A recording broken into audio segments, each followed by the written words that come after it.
let's take it back to the plantation, right? So when when people were enslaved, right, there was this thing called paternalism.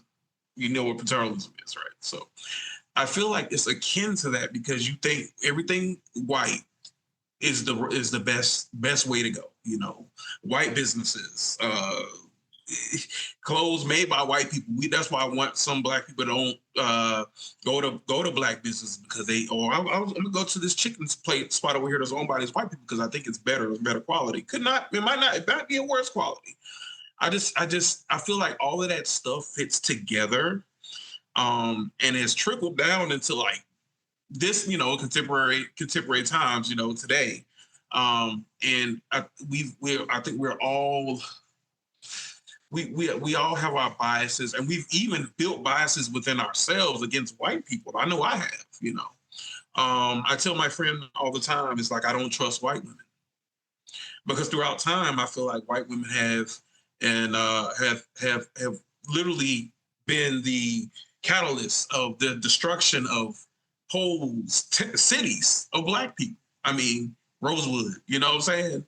Tulsa, all of that stuff has happened. The lynching of Mary Turner, all those things, Emmett Till, all of these things happen because of what a white woman said, and I built that bias in me, myself.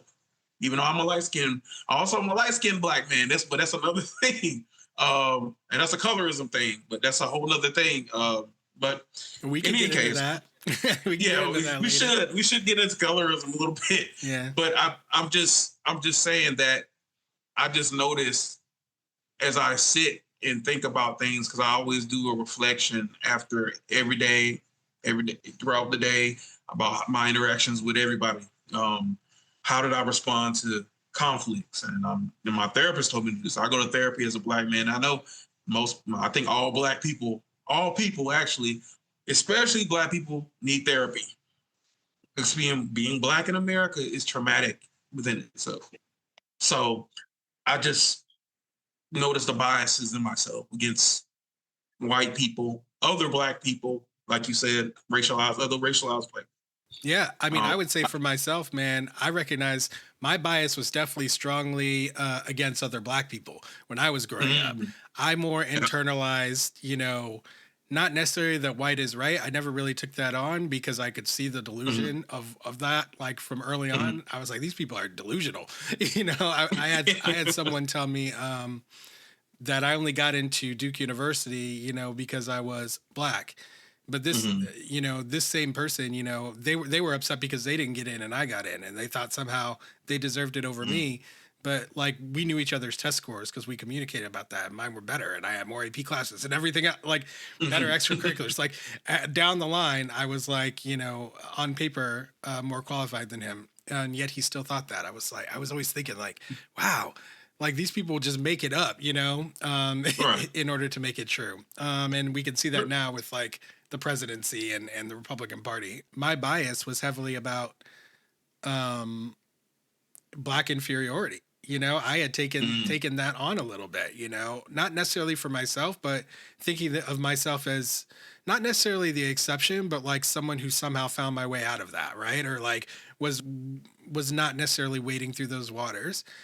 Until I realized I was, and really it was my college education that showed me that, okay, you want to see yourself as separate from this dynamic because if you're a part of it, that sucks. You know what I mean? Yeah. If you're a part of all this mess, that is horrible. And everyone's telling you, oh no, like if you just work hard, right? If you just show your skills, you'll be recognized for them and blah, blah, blah. And I've been, your hard work will pay off. Every failure, every time a white woman, often, almost every time, would step in front of me, stop me from an opportunity, something would happen. I'd be like, oh, like your hard work will pay off. That was what people would tell me my whole life. And I'm like, when?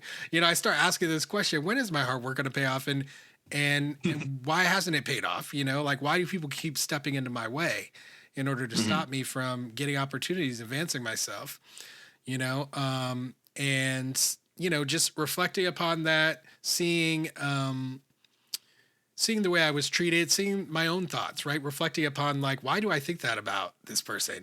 Like I don't even know this person, like, and just Yeah. unraveling these thought patterns has really allowed me to see, wow, we are all impacted by these messages that are rooted in white supremacist mythology, whether it's white superiority, whether it's black inferiority, whether it's stereotypes, biases that develop, and then there's, of course, the real kind of defense mechanisms that develop from experiencing traumatic events related to white supremacy being enacted on your own life, right? Like, Right.